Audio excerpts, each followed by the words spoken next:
भारत के मौलिक अधिकारों की बात करें तो ये सिर्फ कोई कानून की किताब के पन्ने नहीं हैं। नहीं, ये तो एक राष्ट्र का अपने लोगों से किया गया सबसे सबसे बुनियादी वादा है। कह सकते हैं कि ये आज़ादी और सम्मान का एक पूरा ब्लूप्रिंट है। तो सवाल ये उठता है कि भाई 1 अरब से भी ज्यादा लोगों का देश अपने हर एक नागरिक के लिए न्याय, स्वतंत्रता और गरिमा, इन सब की गारंटी देता कैसे है? सोचने वाली बात है। ये वाकई में एक बहुत बड़ी चुनौती है। और इसका जवाब कहीं बाहर नहीं बल्कि हमारे देश के डीएनए में ही मिलेगा। हाँ, मैं बात कर रहा हूं भारत के संविधान के भाग 3 की। ये वही खाका है, वही डिजाइन है जिसे आधुनिक भारत के निर्माताओं ने तैयार किया था। और इस ब्लूप्रिंट के आप कह सकते हैं 6 मुख्य स्तंभ हैं। जी हां, 6 ऐसे मौलिक अधिकार जो हमारे लोकतंत्र की नींव हैं। तो ठीक है, चलिए अब इसमें थोड़ा और गहराई से उतरते हैं। देखिए, इसे सिर्फ अधिकारों की एक लिस्ट की तरह नहीं समझना चाहिए। ये उससे कहीं ज्यादा है। ये एक पूरा दर्शन है, हर नागरिक से किया गया आज़ादी का एक बहुत ही गहरा वादा। तो सबसे पहला और शायद सबसे जरूरी स्तंभ है समानता का अधिकार। ये आर्टिकल्स 14 से 18 तक फैला हुआ है और इसका मूल मंत्र बस एक ही है, ये पक्का करना कि कानून की नज़र में सब बराबर हैं। तो असल में प्रैक्टिकली समानता का मतलब क्या हुआ?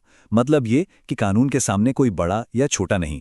इसका मतलब ये भी है कि किसी के साथ भी धर्म, जाति या लिंग के आधार पर भेदभाव नहीं हो सकता, खासकर जब मौकों की बात हो। और हाँ, सबसे जरूरी, ये छुआछूत जैसी सामाजिक बुराइयों और महाराजा जैसी पुरानी उपाधियों को जड़ से खत्म करता है।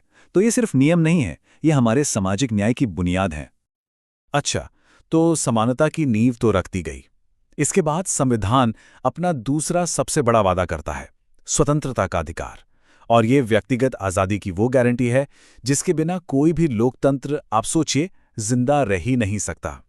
देखिए, आर्टिकल 19 नागरिकों को 6 बहुत ही जरूरी आज़ादियां देता है, जैसे बोलने और अपनी बात रखने की आज़ादी, शांति से कहीं भी इकट्ठा होने की आज़ादी, एसोसिएशन या यूनियन बनाने की, पूरे भारत में कहीं भी घूमने फिरने की, कहीं भी बसने की और कोई भी काम या व्यापार करने की आज़ादी। हाँ, एक बात ध्यान रखने वाली है कि इन पर देश की सुरक्षा और नैतिकता के आधार पर कुछ वाजिब प्रतिबंध भी लगाए जा सकते हैं। अब आता है आर्टिकल 20, जो किसी भी आरोपी के लिए एक सुरक्षा कवच की तरह है। इसके 3 बहुत जरूरी हिस्से हैं। पहला, किसी को ऐसे काम के लिए सजा नहीं मिल सकती जो उस वक्त गैरकानूनी था ही नहीं। दूसरा, एक ही जुर्म के लिए 2 बार सजा नहीं हो सकती। और तीसरा, किसी को भी अपने ही खिलाफ गवाही देने के लिए मजबूर नहीं किया जा सकता।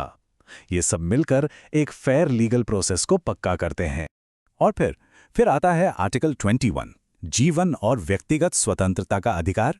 ये कहता है कि कानून की प्रक्रिया के अलावा किसी भी व्यक्ति को उसकी जिंदगी या व्यक्तिगत आज़ादी से वंचित नहीं किया जा सकता। और जानते हैं, सुप्रीम कोर्ट ने समय के साथ इसका दायरा बहुत बहुत ज्यादा बढ़ा दिया है। आज इसमें सम्मान से जीने का अधिकार, प्राइवेसी का अधिकार और यहां तक कि एक साफ सुथरे पर्यावरण का अधिकार भी शामिल है। लेकिन रुकिए, ये अधिकार सिर्फ कानून और आज़ादी तक ही सीमित नहीं है। नहीं, ये हमारे समाज के ताने बाने को भी बचाते हैं।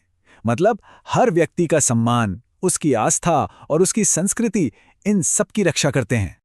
तो ये अधिकार करते क्या हैं? ये समाज के सबसे कमजोर लोगों को शोषण से बचाते हैं। हर किसी को अपना धर्म, अपनी आस्था मानने की पूरी आज़ादी देते हैं। और जो अल्पसंख्यक हैं, उन्हें अपनी भाषा और संस्कृति को बचाने का हक देते हैं। इन्हीं सब प्रावधानों के जरिए हमारा संविधान भारत की जो अनोखी डाइवर्सिटी है, उसका सम्मान करता है और उसे बचाता भी है। पर एक मिनट, मान लीजिए अगर इन अधिकारों का उल्लंघन हो जाए तो तब क्या होगा? यहीं पर सामने आता है संविधान का दिल और आत्मा। एक ऐसा सिस्टम जो इन सारे अधिकारों को सिर्फ कागजी नहीं बल्कि असल में लागू करने लायक बनाता है। खुद संविधान के मुख्य वास्तुकार डॉक्टर B.R. अंबेडकर ने इसके बारे में कहा था कि यह एक ऐसा अनुच्छेद है जिसके बिना यह संविधान शून्य हो जाएगा। यह संविधान की आत्मा और उसका हृदय है। और वो बात कर रहे थे आर्टिकल 32 की। इससे ही इसका महत्व समझ आता है। तो सवाल है कि ये काम करता कैसे है? देखिए, सुप्रीम कोर्ट के पास 5 बहुत शक्तिशाली रिट या आदेश जारी करने की ताकत है। आप इन्हें कानूनी हथियार या टूल समझ सकते हैं जो इन अधिकारों को कागज से निकालकर हकीकत में बदलते हैं। मिसाल के तौर पर हेबियस कॉर्पस या बंदी प्रत्यक्षीकरण का मतलब है कि सरकार किसी को गैर कानूनी तरीके से हिरासत में नहीं रख सकती। इन्हीं तरीकों से अदालतें ये पक्का करती हैं कि नागरिकों के अधिकारों की रक्षा हो। चलिए, तो अब हमारे पास अधिकार भी हैं और उन्हें लागू करवाने का तरीका भी है। लेकिन अब कुछ प्रैक्टिकल बातों पर आते हैं, जैसे क्या ये अधिकार सबके लिए हैं और क्या इनकी कोई सीमा नहीं है? ये जानना बहुत जरूरी है कि कुछ अधिकार, जैसे सरकारी नौकरियों में बराबरी का मौका या बोलने की आज़ादी, ये सिर्फ भारतीय नागरिकों के लिए हैं।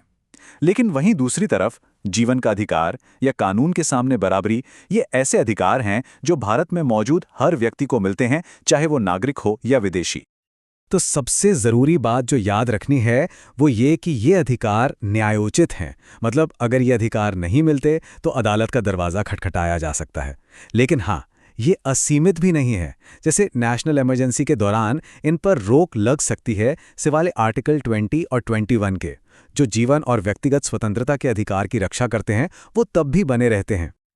और आखिर में एक सवाल छोड़ जाते हैं, अगर ये अधिकार वाकई हमारे राष्ट्र का दिल और आत्मा हैं, तो फिर इन्हें जिंदा रखने में हम सबकी, यानी देश के लोगों की क्या भूमिका है? ये एक ऐसा विचार है जिस पर हम सभी को सोचना जरूरी है।